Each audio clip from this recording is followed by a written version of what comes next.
오늘 하나님의 말씀은 역대하 12장 1절부터 12절까지를 본문으로 하여서 경량의 변화 속 왕 르호보암이라는 제목으로 말씀을 증거하기 원합니다. 경량의 변화, 좀 어려운 말을 썼어요. 이게 그냥 거센 물결이란 뜻이죠. 요즘에 저희도 굉장히 그런 요동치는 시대를 살고 있습니다만, 르호보암 왕도 그런 시대를 지냈던 사람인데요. 오늘 본문을 통해서 또 우리 하나님의 말씀을 같이 또 들으며 은혜가 있기를 간절히 기도합니다. 먼저 우리 본문을 같이 읽겠습니다. 시작. 르호보암의 나라가 견고하고 세력이 강해짐에 그가 여호와의 율법을 버리니 온 이스라엘이 본받은지라. 그들이 여호와께 범죄하였으므로 르호보암 왕 제5년에 애굽 왕 시삭이 예루살렘을 치러 올라오니 그에게 병거가 1200대요 마병이 6만 명이며 애굽에서 그와 함께 온 백성 곧 리비아와 숫과 구스 사람이 헤아릴 수 없이 많더라. 시삭이 유다의 견고한 성읍들을 빼앗고 예루살렘에 이르니 그때 유다 방백들이 시삭의 일로 예루살렘에 모였는지라. 선지자 스마야가 르호보암과 방백들에게 나와 이르되 여호와께서 이같이 말씀하시기를 너희가 나를 버렸으므로 나도 너희를 버려 시삭의 손에 넘겼노라 하셨다 한지라. 이에 이스라엘 방백들과 왕이 스스로 겸비하여 이르되 여호와는 의로우시다 하매 여호와께서 그들이 스스로 겸비함을 보신지라. 여호와의 말씀이 스마야에게 임하여 이르시되 그들이 스스로 겸비하였으니 내가 멸하지 아니하고 저희를 조금 구원하여 나의 노를 시삭의 손을 통하여 예루살렘에 쏟지 아니하리라. 그러나 그들이 시삭의 종이 되어 나를 섬기는 것과 세상 나라들을 섬기는 것이 어떠한지 알게 되리라 하셨더라. 애굽 왕 시삭이 올라와서 예루살렘을 치고 여호와의 전 보물과 왕궁의 보물을 모두 빼앗고 솔로몬이 만든 금방패도 빼앗은지라. 르호보암 왕이 그 대신에 노스로 방패를 만들어 국문을 지키는 경호 책임자들의 손에 맡김에 왕이 여호와의 전에 들어갈 때마다 경호하는 자가 그 방패를 들고 갔다가 경호실로 도로 가져갔더라. 르호보암이 스스로 겸비하였고 유다의 선한 일도 있으므로 여호와께서 노를 돌이키사 다 멸하지 아니하셨더라. 아멘. 이 르호보암이 살았던 시대가 주전 10세기 말엽입니다. 그래서 그때 조금 전에 우리가 읽어봤던 그런 내용들이 이제 나오는 그런 시대인데,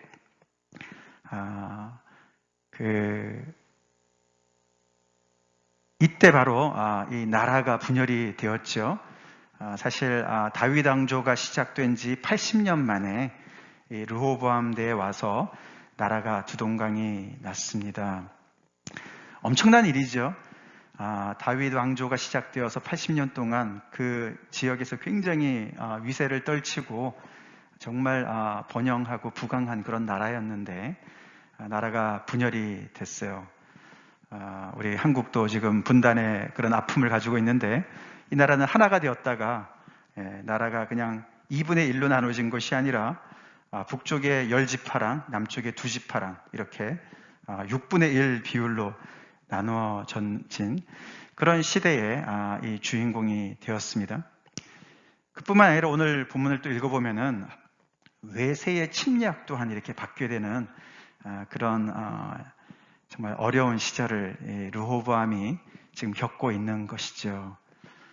그 전까지만 해도 솔로몬 왕 때 특별히 이 나라가 너무나 이제 그 하나님의 축복이 넘쳐나서 많은 사람들이 그 유대 이스라엘 나라를 찾아왔었고 은금 보화를 가지고 왔었고, 그리고 거기 이제 앞에 말씀에 보면은 유브라데 강에서부터 저쪽에 동쪽 유브레다 강에서부터 이쪽에 애굽 땅 그리고 또 블레셋 땅 거기 모든 지역의 왕을 다 다스렸다 솔로몬이. 그 정도로 그 일대를 다 호령했던 그런 나라인데 이제는 자기네끼리 문제가 생겨가지고 나눠진 상태에서 그것도 모자라서 외세가 침략하는 그런 엄청난 변화의 시대를 살아가게 되었던 것이죠.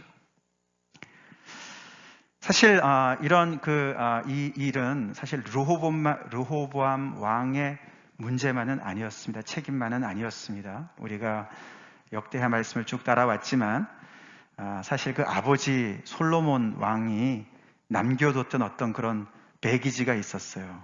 그죠? 그것이 바로 이 부왕의 실책이다라고 볼 수가 있어요. 르호보암의 잘못도 있지만 아버지의 잘못도 있었어요. 솔로몬이 사실 역대하의 9장까지의 말씀 우리가 두 번에 걸쳐서 살펴봤지만 역대하에는 그렇게 솔로몬의 어두운 면을 기록하지 않습니다만 그러나 갑자기 르호보암 때에 와서 그 백성들이 그 나라는 그렇게 겉으로는 너무나 정말 화려했지만서도 그 밑에서 신음했던 백성들의 그 부르짖음이 드러나기 시작했습니다. 솔로몬이 떠난 자리가 그렇게 아름답지 못했던 것이죠. 결국에는 북쪽 지파들을 중심으로 해서 여로보암이라는 사람을 앞에다 세우고 그들은 이제 그들의 어려움 얘기를 하게 됐죠. 즉 아버지 때 솔로몬 왕 때 우리한테 너무나 무거운 멍에를 지었었고 우리를 고역으로 너무 힘들게 했다. 그러니까 새로 왕이 되는 르호보암 왕한테 우리의 짐을 좀 가볍게 해달라고 그렇게 그들이 애원을 하는 장면이 나왔습니다. 사실 그것은 솔로몬의 문제였습니다.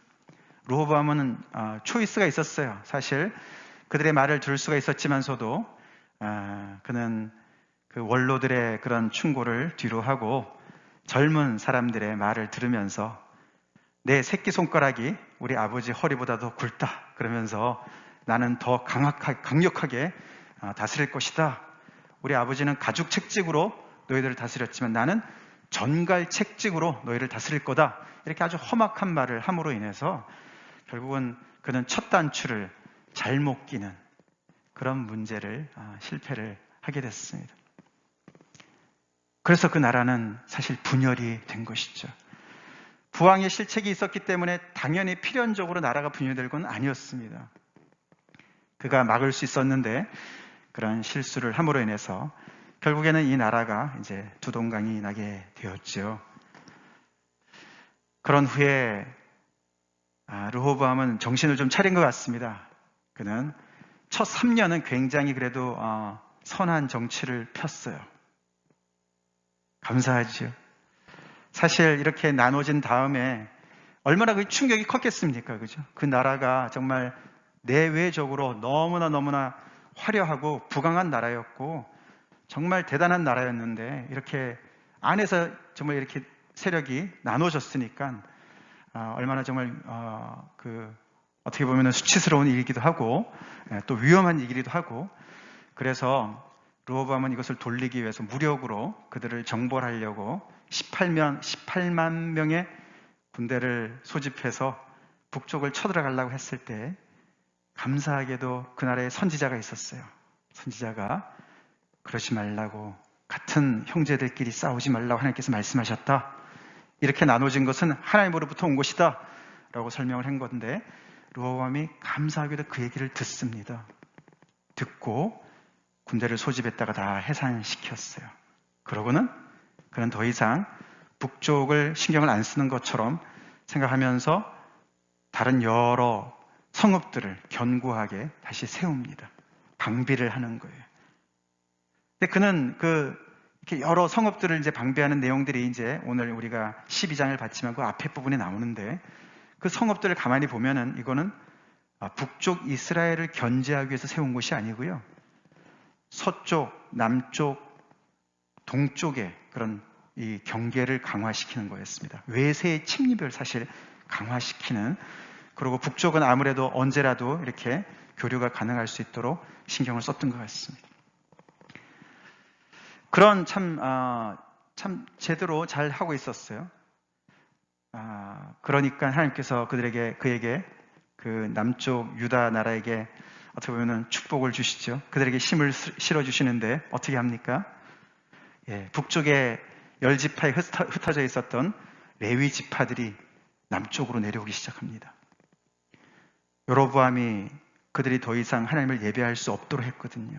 거기에 우상을 세우고 그리고 자기 멋대로 제장들을 막 세우고, 그러니까 거기서 견딜 수가 없어서 그들은 다 보따리 싸들고 남쪽 유다로 다 내려왔습니다. 르호보암 입장에서 얼마나 힘이 났겠습니까? 그죠? 그래서 정말 이 사람들이 우리 이 남쪽 유다를 이렇게 지원하는구나, 지지하는구나, 그렇게 해서 굉장히 힘을 얻었었어요. 그래서 그런지 그는 오늘 이 12장 1절에 교만해졌어요. 이제 3년 지나니까 나라가 견고해지는 것이 보이고, 그리고 또 세력이 강해지는 걸 보면서 그는 나름 안심한 것 같습니다. 그래서 그는 율법을 버리는 실수를 범하게 되지요. 오늘 1절이 그렇게 시작하지 않았습니까? 르호보암의 나라가 견고하고 세력이 강해짐에 그가 여호와의 율법을 버리다, 이렇게 얘기합니다. 여호와의 율법을 버렸다. 그러니까 온 이스라엘이 또 그것을 본받았다, 이렇게 오늘 1절이 기록하고 있습니다. 그 리더의 위치는 참 중요한 것 같아요. 그죠? 예? 그렇죠. 그래서 참 좋은 거는 그렇게 본받기 참 어려운데, 이런 거는 어떻게 그렇게 금방 본받나 모르겠어요. 모든 이스라엘들이 그걸 본받았다는 것이죠. 여기서 그가 율법만 버린 것이 아닙니다. 여기 앞에 우리 열왕기 상해 같은 데 보면은 그가 이렇게 기록합니다. 모든 푸른 나무 아래 산당과 우상과 아세라상을 세웠다. 르호보암이요. 여호와의 율법을 버릴 뿐만 아니라 우상을 세웠다고 얘기해요. 지금 나라가 두동강에 나가지고 지금 겨우겨우 추스리고 있는데, 그리고 북쪽에서는 하나님 앞에 예배드리려고 사람들이 모이고 있는데, 그런 와중에 이런 일을 했다는 거예요. 그리고 그 땅에 또 남색하는 자가 있었고, 여호와께서 이스라엘 자손 앞에서 쫓아내신 국민의 모든 가증한 일을 무리가 본받아 행하였다. 그 가나안 족속들이 행했던 모든 그런 죄악들을 이 이스라엘 백성들이, 유다 백성들이 자행하고 있었다라고 기록하고 있습니다. 아마도 르호보암은 북쪽의 여로보암의 어떤 그런 행동을 의식했던 것 같습니다. 그래서 이 여호와 야훼 신앙만 강조하면은 밑에 있는 사람들이 혹시라도 북쪽으로 갈 수도 있으니까 자기네 안에서도 뭔가 이런 우상을 세운 것 같습니다. 똑같이 여로보암은 북쪽에서 남쪽으로 야훼 신앙, 하나님을 예배할까봐 어떻게 위에다가 금송아지를 만들어 놓고 여기서 그냥 하나님 예배하면 돼, 그렇게 한 거랑 똑같이 하게 되는 그런 어리석은 패착을 뒀어요.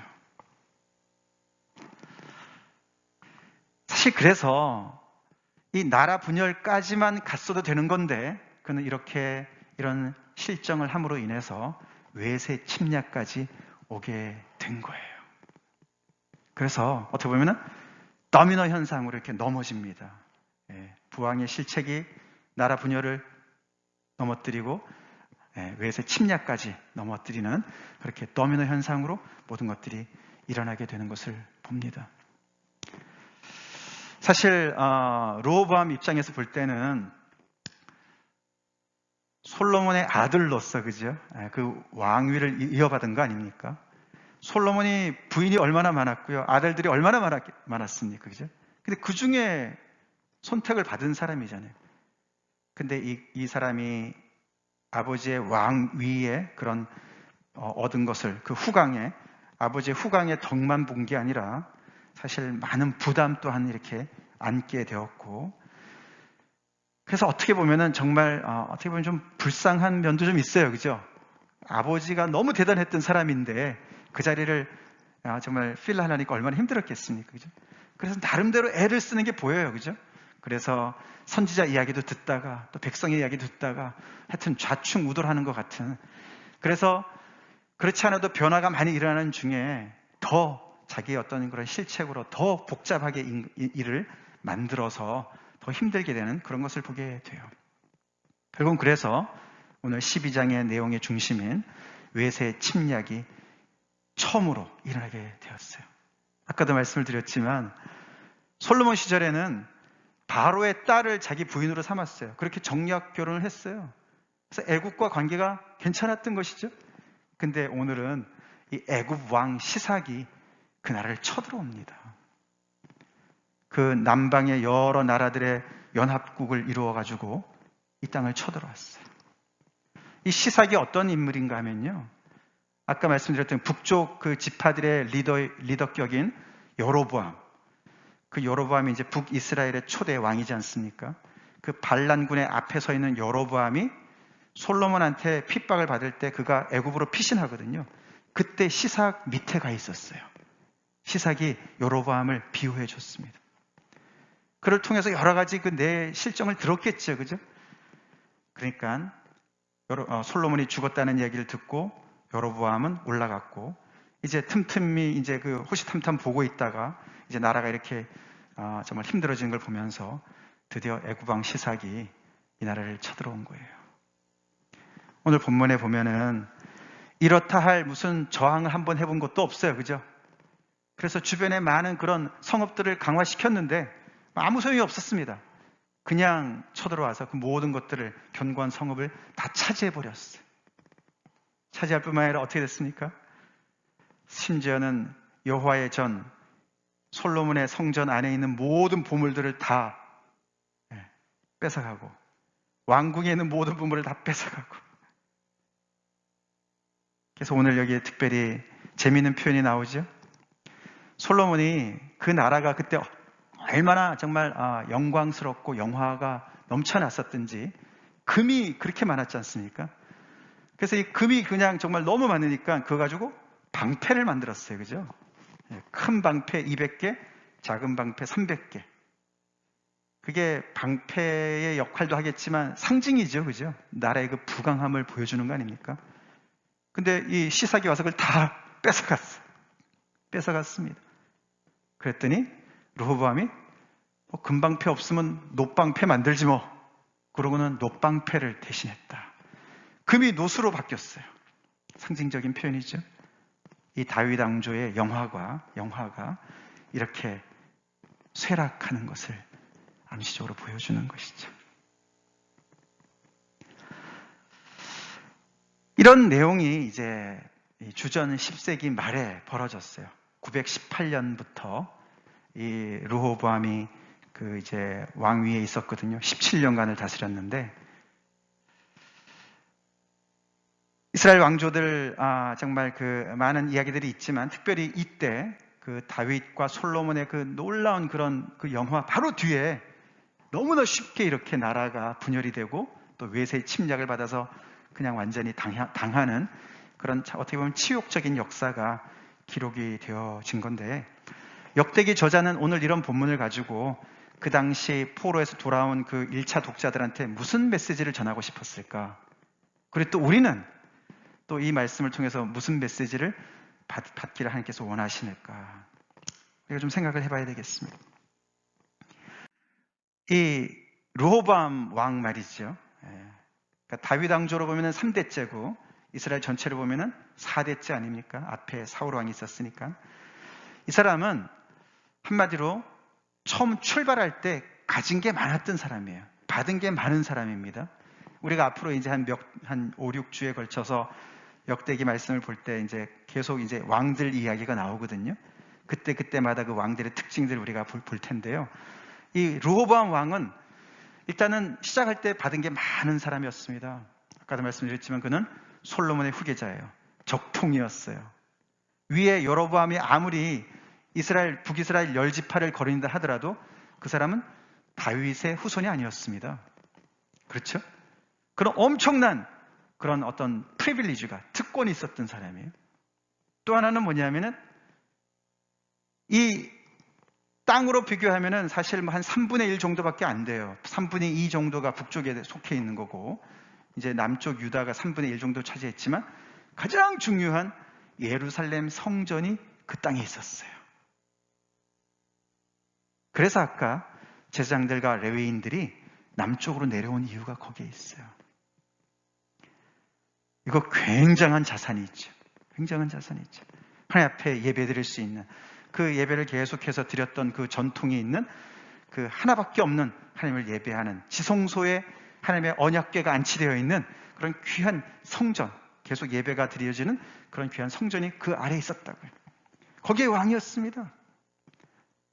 또 아까도 말씀드렸지만 이 선지자가 있었어요. 이 땅에는 선지자가 있었는데 특별히 이때 르호보암 시대는 스마야라는 선지자가 있었는데 아까 형제들하고 싸우지 말아라 그 말을 한 사람도 이 스마야고요.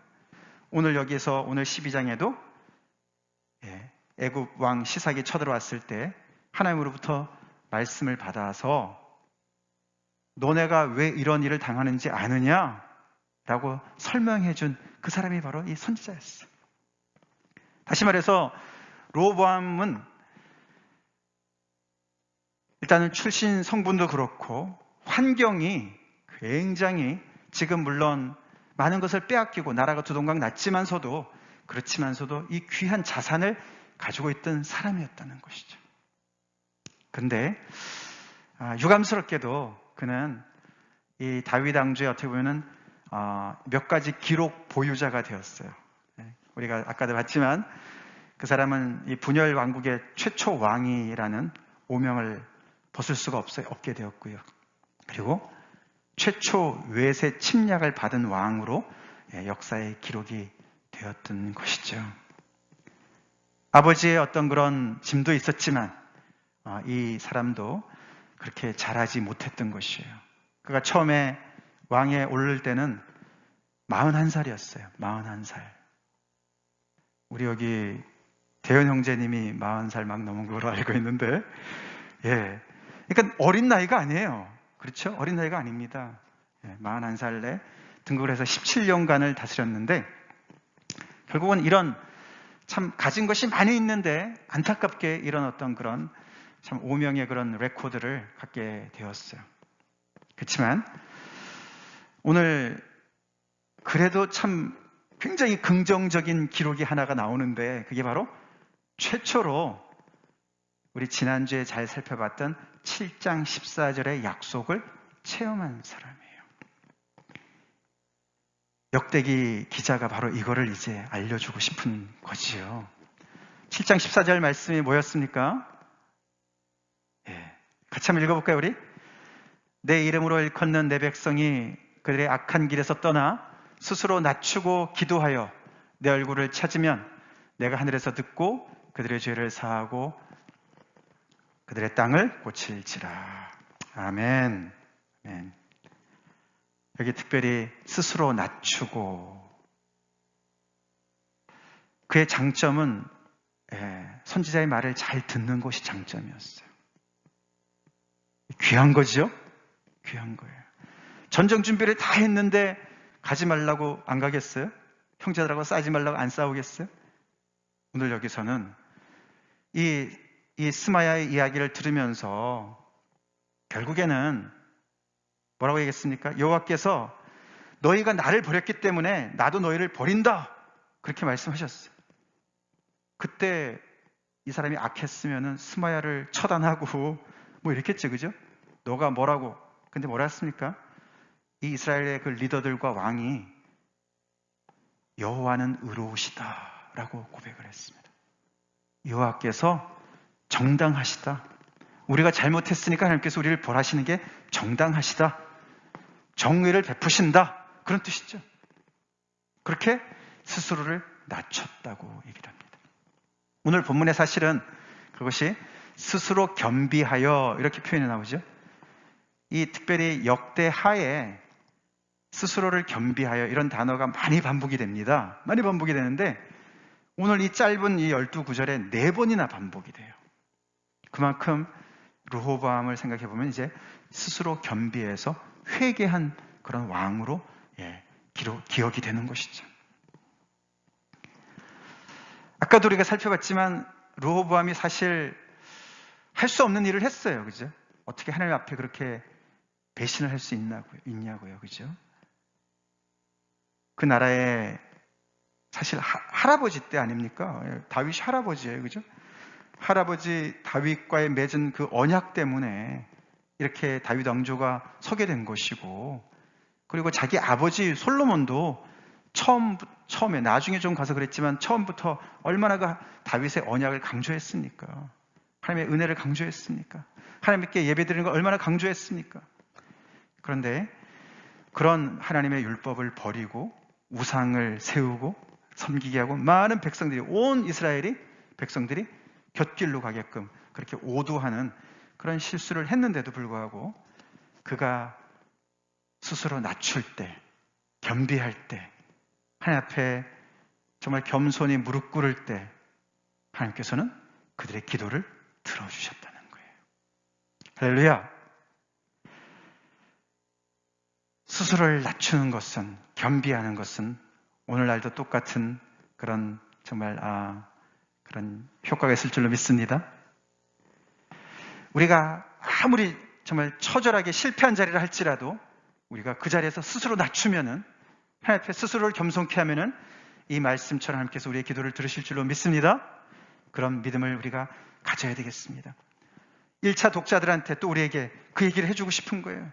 이렇게 르호보암이 정말 많은 실정을 했기 때문에 나라에 큰 어려움을 갖다 준 사람이긴 하지만서도 그가 하나님의 말씀을 듣고 거기서 자기 죄를 인정하고 스스로를 낮췄을 때 하나님께서 그들을 구원해 주셨다.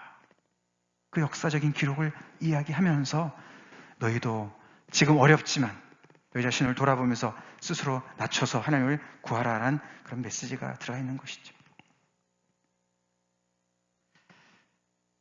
근데 하나님이 재밌게 말씀하십니다.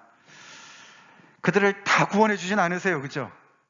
아까도 보셨지만 금방패를 다 빼앗기게까지는 안 하십니다. 그래서 노방패까지는 막아주시는데 그래도 그들이 고생은 하게끔 하세요. 그래서 나의 구원을 조금은 내가 베풀어 주겠다. 왜냐하면은 그들이 이 불순종의 대가가 얼마나 혹독한가를 좀 맛은 봐야 된다라고 얘기를 하시는 거죠. 그래서 시삭의 종이 되어서, 이 애굽 왕 시삭의 종이 되어서 나를 섬기는 것과 세상 나라를 섬기는 것 간의 차이를 좀 알기를 바란다라고 오늘 말씀이 기록이 되어 있어요. 사실 이 부분은 이 똑같은 내용이 열왕기 상에 기록되어 있는데 그 부분은 없어요. 요 바로 제가 조금 전에 말씀드린 부분은 없습니다. 그만큼 역대기 기자는 이 르호보암이 하나님 앞에서 어떤 자세를 취하느냐, 어떤 회개 자세를 취하느냐에 따라서 그의 개인의 인생뿐만 아니라 그 나라의 역사가 왔다 갔다 했다는 것을 강조하고 있는 것이죠. 자, 여러분 같으면 어떻게 됐을 것 같습니까? 이렇게 사실 몇 번 선지자 말씀을 듣고 순종했고요. 그래서 또 정말 나라 안에 그런 어떤 동족 상잔의 비극은 막았고 대신 오히려 방비를 강화하고 안정을 하고 또 이렇게 정말 또 실수를 해서 외세가 침략했는데 하나님께서 또 이렇게 기도를 했더니 들어주시고, 그래서 오늘 기록에 보면은 인명 피해는 없었던 것 같습니다. 물론 나라 정말 망신톡톡이 당했고 재산 물질 손해 엄청나게 봤죠, 그죠? 그러니까 그 동네 그 일대에 얼마나 지금 그 주변에 많은 그 약소 국가들이 있었는데 애굽을 위시하여 여러 나라들이 저 나라 별거 아니네 이제 이렇게 됐지 않습니까? 그런 모든 것들이 굉장한 손실이긴 하지만서도 그래도 하나님께서 이렇게 그들을 붙잡아 주시는 것이 너무나 감사했었을 것이고 정신을 차렸을 것 같지 않습니까? 그랬을 것 같잖아요, 그죠? 근데 오늘 사실 우리가 12절까지 읽었지만 그 뒤에 계속 보면은 그의 인생을 마무리하는 한 구절이 나오는데 이렇게 마무리가 돼요. 르호보암이 악을 행하였으니 이는 그가 여호와를 구하는 마음을 굳게 하지 아니함이었더라. 정말 유감스러운 마무리예요. 그의 인생의 평가문이 이렇게 기록이 된 것이에요. 이런 은혜를 입었는데도 여호와를 구하는 마음이 굳게 서지 못했던 거예요. 굳게 서지 못했던 거예요. 이렇게 경량의 세월을 보내면서 정말 여러 번 이렇게 위험에 있었고 어려움에 있었고 하나님의 구원의 손길을 받았는데도 결국에 그의 인생을 결론을 내리는 것이 이렇게 그는 악을 행했고 여호와를 구하는 마음을 굳게 하지 않았다. 받은 것에 비해서는 인생 성적표가 좀 초라해 보이죠? 초라해 보입니다. 저는 이 르호보암의 인생을 이렇게 보면은 이런 그림이 떠올라요. 마치 헐렁한 옷을 입은 왕과 같은 사람 같은 모습이에요. 헐렁한 옷을 입은 사람, 옷에 맞지 않은 옷, 몸에 맞지 않은 옷을 입은 옷이 너무 큰 거예요. 받은 게 너무 많은데 솔로몬의 후계자고 예루살렘 성전이 있는 곳의 왕이고 주변에 이렇게 하나님의 사람들이 있는 그런 가진 것을 받은 것이 너무나 많은 사람인데 유감스럽게도 자기가 받은 것을 가지고 그것이 자기 것이 되지 못하게 되는, 마음이 굳게 서 있지 못하니까 그 모든 것의 가치를 그렇게 충분히 알지 못해서 결국에는 그 정말 아버지가 입던 옷과 같은 그 자리에 앉아서 점점 더 그 자리에 맞는 사람으로 성장해서 딱 맞는 옷을 입었듯이 그 자리에서 성장했어야 되는 건데 성장하지 못한, 다시 말해서 자기 것이 별로 없는 그런 모습이 보이지 않습니까? 마치 그 할아버지 다윗 때 말이에요. 그 골리앗과의 싸움에서 다윗이 내가 가서 처단하겠습니다 그랬을 때 사울이 너무 기특하니까, 그죠? 자기 갑옷을 벗어서 줬지 않습니까? 야, 너 그래도 이 갑옷은 하나 입고 가야지. 어디 그냥 물맷돌 하나 들고 그냥 가냐. 갑옷을 입어봤더니 너무 크잖아요. 사울의 그 칼도 너무 크고 좋긴 하지만 나한테는 안 맞는 거죠. 그러니까 다윗이 과감하게 벗어 던지죠. 유감스럽게도 르호보암은 참 그 자리에서 아버지의 후광 아래서 참 주어진 많은 환경들의 그런 복들이 많았는데 그 속에서 정말 여호와를 경외하는 그런 모습을 충분히 배우지 못한 것이 참 너무나 안타깝습니다. 여호와를 구하는 마음을 굳게 하지 아니한 이유가 뭘까요? 다 자기 거라고 생각했었겠죠, 그죠?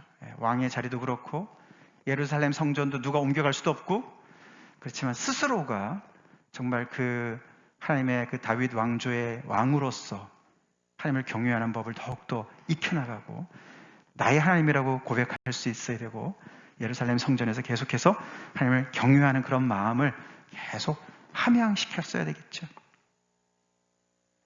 그 부분이 많이 약한 것을 보게 됩니다. 그가 이 애굽왕 시삭의 그 정말 침략을 통해서 어떤 레슨을 받았을까? 아까도 제가 말씀드렸지만 하나님께서 말씀하시는 거죠. 너가 시삭의 종으로 사는 것과 하나님을 섬기는 하나님의 종으로 사는 것과 정말 너가 서로 비교해봐라. 어떤 것이 더 좋으냐? 그것을 가르쳐 주시기 위한 영적인 레슨을 르호보암이 이 사건을 통해서 얼마나 받았을까?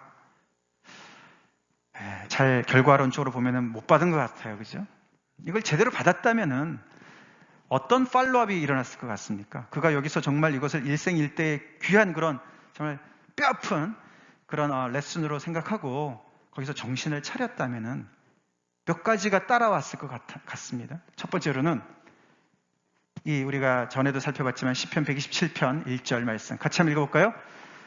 여호와께서 집을 세우지 아니하시면 세우는 자의 수고가 헛되며 여호와께서 성을 지키지 아니하시면 파수꾼의 깨어있음이 헛되도다. 이 고백과 같은 고백을 했었어야만 했죠. 그는 견고한 성읍은 세웠지만 견고한 성읍이 그 나라를 지키는 게 아닌 것을 알았습니다. 누가 지키셨습니까? 여호와 하나님이 지키셨어요. 아멘? 그걸 이번 사건을 통해서 알았어야 되는 거예요. 그러니까 내가 여호와를 의지해야 되겠구나. 여호와를 더 의지해야 되겠구나. 그거를 깨달았어야만 했고요. 또 하나는 그와 동시에 이 여호수아 24장 이 이야기는 아주 오래된 그들의 조상인 여호수아 장군 이야기입니다. 근데 이들과 연결이 된 게 아까 나라가 분열되기 직전에 그 북쪽의 모든 사람들하고 리더들하고 다 같이 모였던 장소가 이 여호수아가 이 이야기를 한 장소랑 똑같은 장소였어요. 세겜이라는 곳이에요. 역사적인 장소예요. 거기서 이 여호수아가 그때 이스라엘 백성들한테 너네가 도대체 누구를 섬길지를 택해라. 너네가 애굽의 우상들을 섬길 거냐? 아니면 이 아모리 족속들의 우상들을 섬길 거냐? 아니면 여호와를 섬길 거냐? 선택해라. 그러나 나와 내 집은 여호와를 섬길 거야 라고 담대하게 믿음의 선포를 했던 그 자리거든요. 르호보암이 거기까지 갔어야지요. 모든 아세라상을 다 없앴어야지요. 산당을 다 없앴어야죠. 남색하는 모든 자들을 다 어떻게 해요? 처리를 했었어야 되는 것이죠. 근데 그런 얘기 하나도 없습니다. 이렇게 했었어야 되는 것이고, 더 나아가서는 그의 할아버지 다윗처럼 그는 여호와를 더욱더 섬기면서 아버지의 하나님 아닌, 할아버지의 하나님이 아닌 나의 하나님으로 고백할 수 있었어야 되는 것이에요. 그렇게 그의 믿음이 성장했었어야 되는 것이죠. 그런 많은 것을, 은혜를 입은 그 옷을 거기에 걸맞지 않은 곳에서 계속 성장했었어야 되는 것이죠. 다윗은 이렇게 고백하지 않습니까? 여호와는 나의 반석이다. 여러분 그렇게 고백하실 수 있으세요? 여호와는 나의 반석이다. 나의 반석이다. 우리 그렇게 고백하는 그런 성숙된 우리 크리스천들 됩시다. 삶 속에서 구체적으로 하나님을 신뢰하고 경험해야 나오는 간증이에요. 이거 다윗이 그냥 머리로 깨달아가지고 시를 쓰는 게 아닙니다. 정말 그도 경량의 시대를 보내지 않았습니까? 그 자기 장인어른 사울한테 맨날 쫓겨다니면서 우리가 시편을 통해서 많이 보지 않습니까? 그때마다 하나님을 간절히 찾고 의지하고 기다리고, 그래서 결국엔 하나님의 구원을 계속해서 받으면서 하나님이 나의 반석이구나, 하나님이 나의 요새시구나 경험적으로 알면서 고백을 했어요. 그래서 다윗의 이런 모든 것들은 굉장히 오센틱해요. 진품이에요, 진품. 무슨 카피하는 게 아니라고요. 근데 르호보암은 많은 부분에 보면은 좀 오센틱하지 않습니다. 그죠? 그의 삶이 뭔가 흉내내는 것 같고, 뭔가 어느 정도 뭔가 비슷하게 뭔가를 해보려고 하는데 항상 한 80% 정도에서 멈추는 것과 같은 뭐 이런 거로 보이지 않습니까?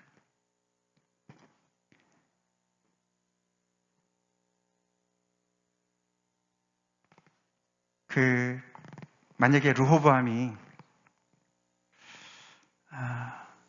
우리한테 나타나서 자기 인생을 빗대어서 정말 한 가지 교훈을 준다면 저는 이런 교훈을 줄 것 같아요. 내가 하지 못한 것을 너네는 하라고 얘기하는 거죠. 그게 바로 이 말인 것 같습니다. 같이 읽어볼까요? 정한 마음으로 여호와를 찾으라. 정한 마음으로 여호와를 찾으라. 아까 그것이 아까 제가 그 앞에 써드린 그 12장 14절 말씀입니다. 르호보암이 악을 행하였으니 이는 그가 여호와를 구하는 마음을 굳게 하지 아니함이었더라. 그게 마음을 굳게 하지 아니하였다. 그의 마음을 여호와를 찾는데 정하지 않았다. 정함이 없었다. 왔다 갔다 했다. 그런 뜻이죠. 영어 표현에는 그가 그의 heart를 여호와를 찾는데 셋하지 않았다. 그렇게 얘기하죠. 거기에다 놓지 않았다. 나는 그렇게 안 했는데 내 후배들은 여호와를 찾는 데 있어서 마음을 정해서 셋해서 심지가 견고하게 그 여호와를 계속 seek하라고, 찾으라고, 거기에 답이 있다고 그렇게 말씀할 것 같지 않습니까? 사실 이 르호보암이 많은 어려움들을 지금 겪고 있습니다만 답은 가지고 있었어요. 그렇지 않습니까? 답은 가지고 있었습니다. 자기 신분이 벌써 답이었고요. 다윗의 왕조의 후예 아닙니까, 지금? 하나님께서 다윗의 왕조를, 언약을 지키는 것 영원토록 책임지시겠다고 말씀하셨어요. 그죠? 그러면 자기가 누군지를 아는 것 굉장히 중요했고, 무엇보다도 예루살렘 성전이 옆에 있었어요. 하나님께 예배드리는 것 누구도 말리지 않습니다. 여호와의 율법을 묵상하는 것 누구도 말리지 않습니다. 다 가지고 있었습니다. 근데 답을 다른 데서 찾으려고 헤맸던 것이죠.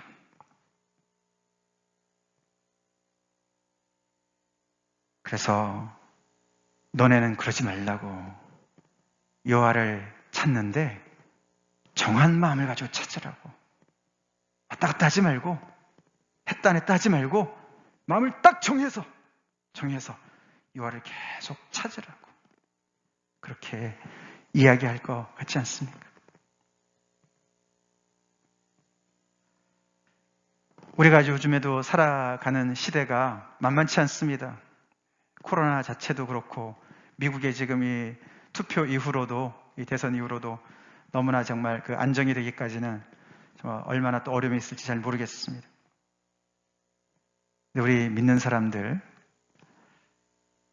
이 역대기를 듣는 그때 독자들도 그랬겠지만 우리 또한 주변이 요동칠수록 우리는 우리가 이미 소유한, 하나님께서 우리에게 이미 주신 은혜에 집중해야 될 때라고 저는 믿습니다.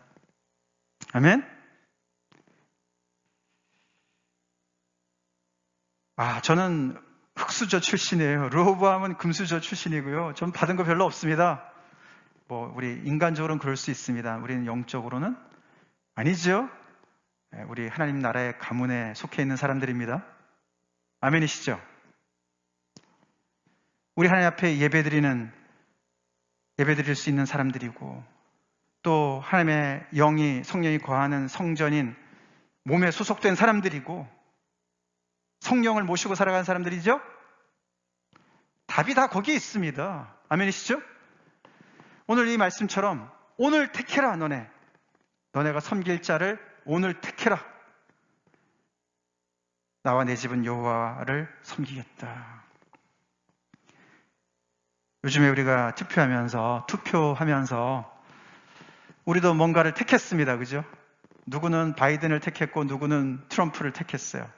공화당을 택했고 누구는 민주당을 택했습니다. 그게 우리의 선택입니까?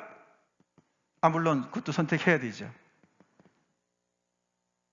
근데 잘 믿는 사람도 공화당일 수 있고요. 잘 믿는 사람이 민주당일 수도 있습니다.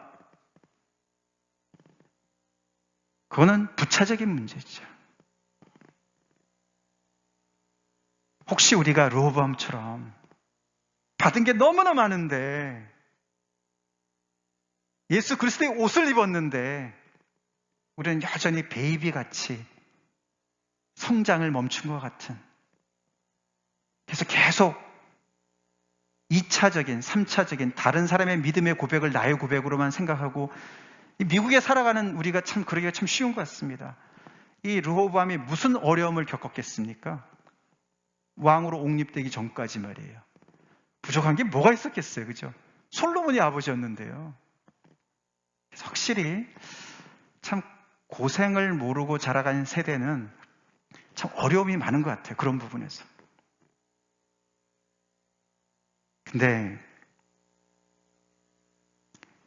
우리 예수 믿는 사람들, 미국에 정말 환경이 너무 좋죠. 이제 앞으로 어떻게 될지는 참 미지수지만, 어려움이 좀 예상도 되기는 하지만, 그러나 항상 답은 똑같습니다. 아무리 거센 물결이 휘몰아친다 하더라도 배에 딱 중심을 잡고 추진력이 확실하고, 그러면 목적지에 도달할 줄로 믿습니다. 그것이 뭡니까? 요즘에 특별히 그렇죠. 요즘에 특별히 우리가 기본에 충실해야 될 때고 본질에 충실할 때예요. 요즘에 특별히 우리가 이런저런 물살에 정말 요동치고 말이죠. 누가 이랬다 누가 저랬다 이런 말에 요동칠 때가 아니고, 우리는 정말 하나님 앞에 집중해서 마음을 정하고 여호와를 찾아야 될 때입니다. 그리고 성장할 때입니다. 그리스도의 옷에 걸맞는 그런 성장을 해야 될 때라고 믿습니다. 그 출발은 스스로를 겸비하는 데서부터 되는 줄로 믿습니다. 다 같이 기도하시겠습니다.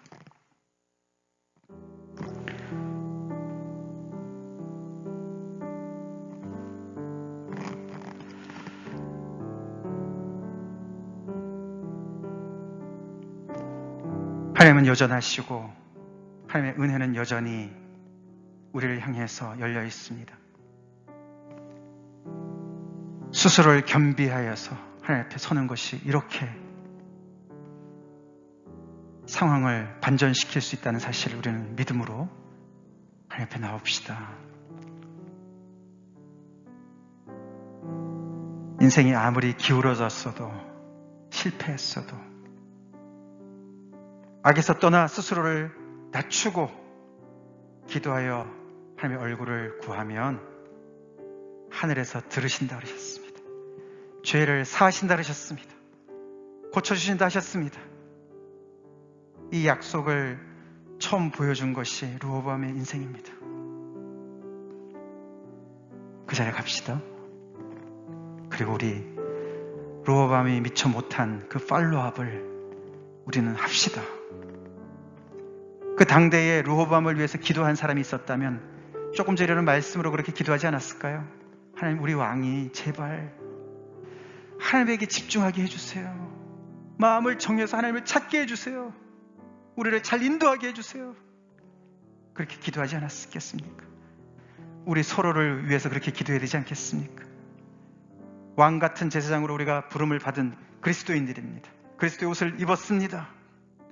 우리는 얼마나 마음의 중심에 심지가 견고해서 어떤 상황 속에서도 여호와를 계속 seek하고 있습니까? 찾고 있습니까?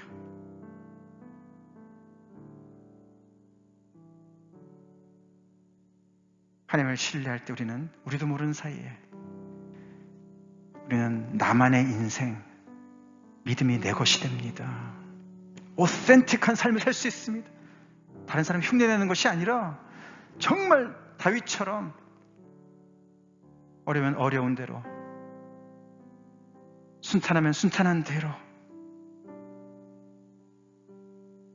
우리 그런 인생 삽시다. 르호보암이 반면 교사로 우리한테 가르쳐주는 것을 귀담아 들읍시다. 다 같이 기도하시겠습니다.